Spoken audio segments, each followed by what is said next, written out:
Olá pessoal, bem-vindos ao canal Doutor Explicação. Eu sou o Dr. Gilvano Amorim. Pessoal, hoje nós vamos falar sobre psico-covid, a ameaça à saúde mental em tempos de pandemia. Psico-covid. Pessoal, esse é um termo que eu me arrisquei a criar. Esse termo não é oficial, claro que não, mas para chamar a nossa atenção a respeito de alguns aspectos da saúde mental muito importantes e que têm sido abalados, que têm sido acometidos nessa pandemia. Muitos aspectos até sem relação direta com o vírus. Olha que coisa interessante. Então nós vivemos, pessoal, em plena era da pandemia pelo vírus SARS-CoV-2. E eu quero passear com você acerca de alguns aspectos e eu tenho certeza que você vai se identificar em muitas dessas situações. Então nós temos em primeiro lugar, pessoal, e temos falado bastante sobre isso, os aspectos clínicos, né? As manifestações clínicas, o adoecimento. Isso aqui por si só já traz o impacto psicológico, já traz o impacto emocional no indivíduo adoentado e nos seus familiares. Uma série de situações. O indivíduo fica adoentado, teme desenvolver formas graves, teme pela família, uma série de situações que estão envolvidas com aqueles que efetivamente adoecem, né? E aqui, pessoal, eu já de cara quero destacar o grande impacto na nossa esfera emocional, no nosso psicológico, em relação àquilo que a gente vê no que eu estou chamando aqui de grande mídia, né? Essa imersão que nós temos sido submetidos a notícia, números e mais números, uma cascata de números. Pessoal, isso traz, tenhamos nós consciência ou não, um forte impacto sobre nossas emoções, um forte impacto psicológico. E eu quero aproveitar, pessoal, o papel da grande mídia. Eu sei que a ideia original é informar, é trazer o fato relevante, mas eu estou falando aqui dessa imersão, do quanto nos acomete essa imersão. Eu quero aproveitar, pessoal, esse quadrinho aqui. Então eu quero chamar a sua atenção para esse quadrinho. Esse quadrinho é contribuição da minha secretária. Um abraço, Mari, obrigado pela contribuição. Olha só, destaca o boletim epidemiológico da cidade de Valinhos, em São Paulo, no dia 23 de julho de 2020. E eu quero chamar a atenção sua para um aspecto. Olha só, pessoal, casos confirmados, 1.226 pacientes. Casos recuperados, a gente mostra isso com tanta alegria, né, pessoal? 1.137. Infelizmente, casos fatais, aqueles pacientes que nos deixaram combalidos pela SARS-CoV-2, 62 pacientes. E nesse momento, pessoal, eu quero aqui apresentar nossas condolências em relação a essas 62 famílias enlutadas, né? Isso não é fácil. Mas veja só, se eu fizer uma continha aritmética muito simples, total de positivos, menos os recuperados, menos os mortos que não voltam mais, nós temos que atualmente está acometido, pessoal, estão atualmente adoentados 27 pessoas. Agora pare e pensa comigo. Analisa o impacto emocional se eu te disser assim: Valinhos tem hoje 27 pacientes adoentados de Covid-19. É totalmente diferente, pessoal, de eu dizer Valinhos tem 1.226 casos positivos. Percebeu onde eu quero chegar?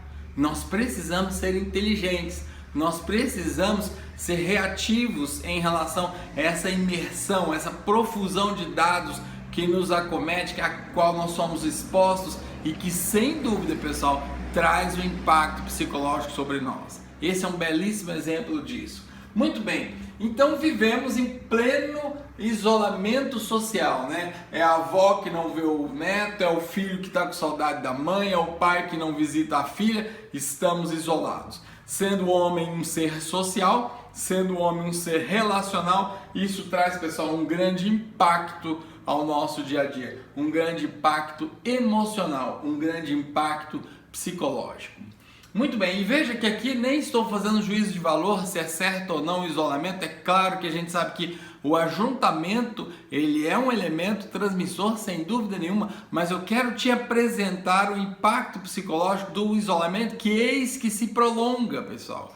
Então isso é um ponto que a gente precisa trabalhar no nosso emocional. Então nós vivemos numa época, pessoal, de temores à flor da pele.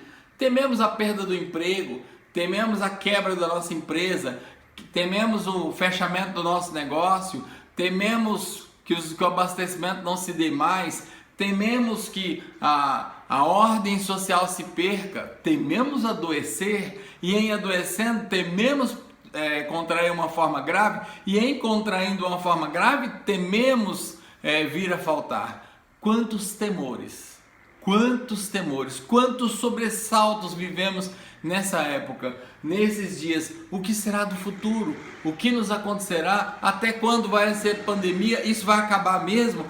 Já tenho ouvido de alguns, essa pandemia veio para ficar e o isolamento social é o novo modus operandi social, né, pessoal? Tudo isso gera um passivo emocional, psicológico, indescritível. Mas olha só, de repente, pais professores, ou até vamos ser mais justos, né, gente? De repente, mães professoras, porque elas, as nossas mães, as nossas esposas, são muito mais colaborativas e são muito mais apoiadoras de nossas crianças. Essa que é a verdade. Temos um dever de casa aí para fazer. Então esse modelo de homeschool, esse modelo de aula à distância, obrigou que pais, além de todos os seus afazeres, também se envolvam diretamente, não apenas com aquela supervisão como todo pai deve fazer em relação ao filho, mas desenvolvendo verdadeiras atividades pedagógicas pela ausência do professor. E o que dizer do home office, pessoal? O home office que se impõe como uma provável nova modalidade de trabalho, não trabalho em casa, agora sem limites de tempo, sem aquelas amarras que a gente tem no nosso ambiente de casa. Então é um tempo que se prolonga, é uma exigência que aumenta, a gente acaba agora absorto diante de telas do computador, do celular o dia todo e todo dia. Isso gera um estresse. E não é um estresse baixo não, pessoal. E aqui não está nenhuma crítica, acho que o modelo tem até alguns fatores muito positivos. Nós não estamos discutindo o modelo em si. Eu quero olhar com você o que o modelo traz de impacto psicológico, de impacto emocional na sua vida. Cuidar de casa, hein? hein? De repente, pessoal, nós fomos chamados a nos envolver com os cuidados domésticos. Olha só o que acontece, nós, na maioria das nossas casas, dispensamos as empregadas, seja por contratura das condições orçamentárias, seja por segurança, não é? Queremos proteger a nossa família, então melhor cada um na sua casa, cumprindo o isolamento social. E as tarefas de casa? A realização continuada, a realização repetitiva, né? Alguém diz sempre que trabalho de casa sempre está presente e nunca acaba. E principalmente, pessoal, quando de uma forma impensada nós deixamos sobrecarregados sobre nossas esposas. E isso gera um estresse muito maior ainda. Olha só, fechando esse circuito, pessoal, vivemos em época da síndrome da hiperconvivência. Nunca nos relacionamos tão intensamente com nossos entes familiares, principalmente o cônjuge, né? Alguém disse assim que não se sabia da esposa quase nada além do nome, e hoje a gente conhece muito mais porque a convivência está intensificada. Síndrome da hiperconvivência. E agora a síndrome da hiperconvivência traz toda uma problemática, traz todo um contexto que nós não estávamos acostumados, né? O dia inteiro trabalhando, cada um ao seu lado, cada um na sua atividade, encontrava-se à noite poucas horas juntos e parecia estar tudo bem.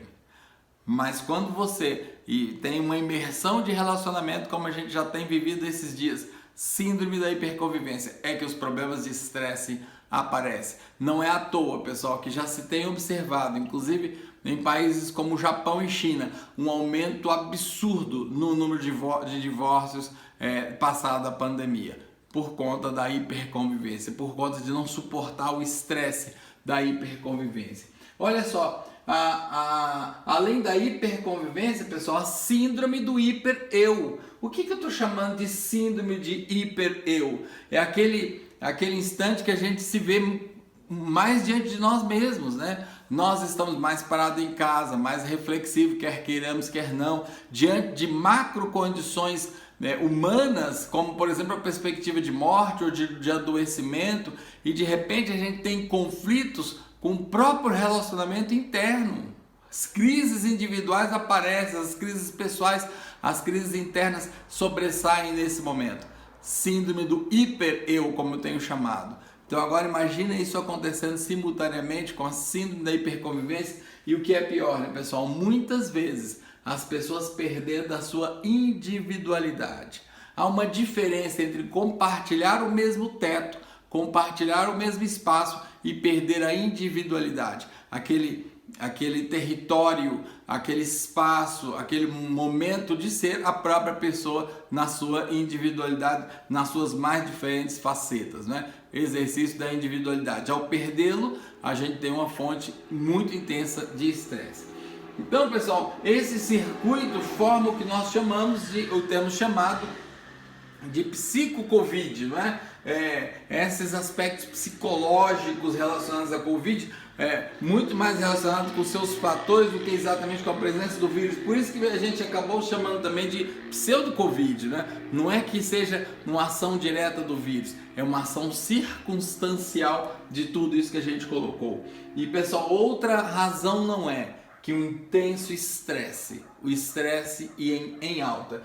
E o estresse, você se lembra, o estresse é aquele estado de tensão corporal, de tensão emocional, cheio de efeitos pelo nosso corpo todo, né? Sistema cardiovascular, aumento da frequência cardíaca, aumento da pressão arterial, aumento da frequência respiratória, aumento da secreção gástrica, gastrite, dor no estômago, enxaqueca, e tantos são os aspectos que a gente pode lembrar de manifestações orgânicas do estresse. É a alma, é o cerne da psico-Covid. Psico-Covid é essa, pessoal, que tem, eu destaquei aqui alguns aspectos que eu queria rapidamente discutir com você. Primeiro, eu notei aqui, acho que estou sentindo tudo isso. A pessoa começa a importar para si mesmo os sintomas que leem, que veem no outro, e passa a senti-los. E isso gera pânico, gera crises de pânico, gera crises de acometimento agudo, psicológico, ansiedade, depressão, insônia, sono noturno, né, hipersonia diurna, nosocomiofobia, ou seja, aquele medo de ir para o hospital. Isso aqui é perigoso, como nós já dedicamos um vídeo inteiro sobre isso. A síndrome do hiperhigiene, aquela pessoa que se torna exageradamente aficionada pela limpeza, pela esterilização, pela desinfecção. A sociofobia como uma correlação direta, né? As pessoas não querem contato social, têm medo do contato social por conta da hiperhigiene. Ideação suicida, o próprio suicídio que aumentou muito na pandemia. Alcoolismo, tabagismo, medidas de saída, né, para essa condição, e a tanatofobia, que é o medo de morrer. Então aqui, pessoal, estão elencados os principais elementos dessa síndrome que ganha cada vez mais importância, que ganha cada vez mais destaque, a qual a gente deve cada vez mais olhar, que é a síndrome da psico-Covid. E para finalizarmos esse vídeo, pessoal, eu trouxe algumas dicas, algumas orientações que podem nos ajudar quando nós pensamos na psico-Covid, quando nós pensamos que podemos estar acometidos por essa condição. A primeira dica que dou, pessoal, é considere que você pode estar acometido da psico-Covid. Não tem aquela síndrome de comigo não acontece, eu aguento, eu sou forte, porque uma hora você vai desabar. É melhor você considerar e atentar-se para essas dicas que o canal Doutor Explicação traz para você hoje. Então, algumas dicas, pessoal. Primeiro, já que você está gastando um tempo junto, já que tem havido a hiperconvivência, já que a família está frequentemente reunida, que tal usar esse tempo como um tempo de conversação, de troca de ideias, de ouvir o outro? Converse bastante. Exercite a tolerância, ceda. Alguém já disse que não dá para ser feliz e ter razão. Então a gente precisa exercitar a tolerância, precisa ceder, precisa dar vez ao outro, precisa dizer também que o outro está certo, precisa ouvir o outro, não impor somente as nossas condições. Isso ajuda bastante no estresse. Divida tarefas, isso aqui em casa, pessoal, é muito importante. E aqui vai um recado em especial aos marmanjos, né? Quem disse que homem não pode lavar louça? Quem disse que homem não pode se envolver com as tarefas de casa? Nós precisamos dividir igual por igual com as nossas esposas. Um dia por dia, ou seja, um dia de cada vez. Viva o dia de hoje, não sofra pelo dia de amanhã, nem mesmo pelo de ontem que se passou. Cobre-se menos, cobre menos do outro, cobre menos de você mesmo. Descubra o que te estressa. Isso aqui é uma relação, pessoal, de autoconhecimento, né? O que me deixa tenso, o que me angustia? Evita essa situação. Seja organizado. Vista-se para a festa de vez em quando, pessoal, isso é importante. Ficar de pijama o dia inteiro não nos deixa bem, não mexe com a nossa autoestima. Então, de vez em quando, se permita vestir, ainda que você não vá para lugar nenhum. Estabeleça prioridades e não procrastine. Procrastinar, adiar as nossas atividades, nossas obrigações, nossos ideais é um problema gerador de estresse. Desligue a TV, evite a imersão, pessoal, nessa avalanche de dados que temos vivido. Sente alguma coisa? Não pense o pior. É muito comum, pessoal, as pessoas nos têm procurado, acho que eu estou com febre, acho que eu estou com dor de cabeça. A pessoa começa a frase exatamente assim, acho que eu estou. Então, não pense sempre no pior ao sentir algum sintoma. Pense positivamente. Exercite-se, mesmo diante das limitações do isolamento social. Vamos fazer um vídeo só sobre isso. Pense o futuro, planeje, produza, cumpra planos. Aliás, pessoal, o canal Doutor Explicação é resultado exatamente disso. Esse projeto existe, foi criado há 10 anos. Somente agora com a pandemia que eu coloquei em prática. Belíssima oportunidade. Ponha seus projetos parados em prática. Exercer um hobby, lazer, pessoal. A gente vai falar sobre isso, né? E não é laser com S, é lazer com Z. Filantropia, ajudar o outro, fazer uma boa atividade, uma boa leitura, estudos. E finalmente, pessoal, eu quero deixar aqui por último um aspecto muito importante, que é o aspecto da espiritualidade. Uma das grandes demandas que essa pandemia tem demandado, uma das grandes direções que essa pandemia tem apontado é exatamente a direção da espiritualidade. E eu recentemente li alguns trabalhos acerca disso, pessoal. Por exemplo, ter uma disposição positiva em relação a um sintoma melhora a nossa imunidade e nos faz mais resistente para desenvolver uma doença como a virose, por exemplo. Então, ter uma atitude positiva, ter uma vida voltada mais para as coisas de Deus, melhora a nossa imunidade. Olha que interessante, há um trabalho científico mostrando que pessoas que receberam oração tiveram uma recuperação clínica mais rápida e tiveram formas mais leves de uma doença. Claro que não era a Covid que estava no estudo, mas isso é muito importante. Então reserve um tempo para pensar em Deus, reserve um tempo para fazer uma boa meditação, reserve um tempo para pensar a sua espiritualidade. Isso é muito importante, pessoal. Orar faz muito bem. Orar faz muito bem. Talvez essa seja a grande mensagem que eu queria deixar nesse vídeo para você, como um antídoto para que você não caia nas garras da psico-covid. É isso aí, pessoal. Vamos manter nossa mente tranquila, vamos nos manter livres dessa mais uma faceta da pandemia da SARS-CoV-2, que é a psico-covid, o estresse relacionado aos aspectos dessa pandemia. É isso aí, pessoal. Espero que tenha sido útil, espero que tenha sido relevante para você. Até o nosso próximo vídeo. Tchau, tchau!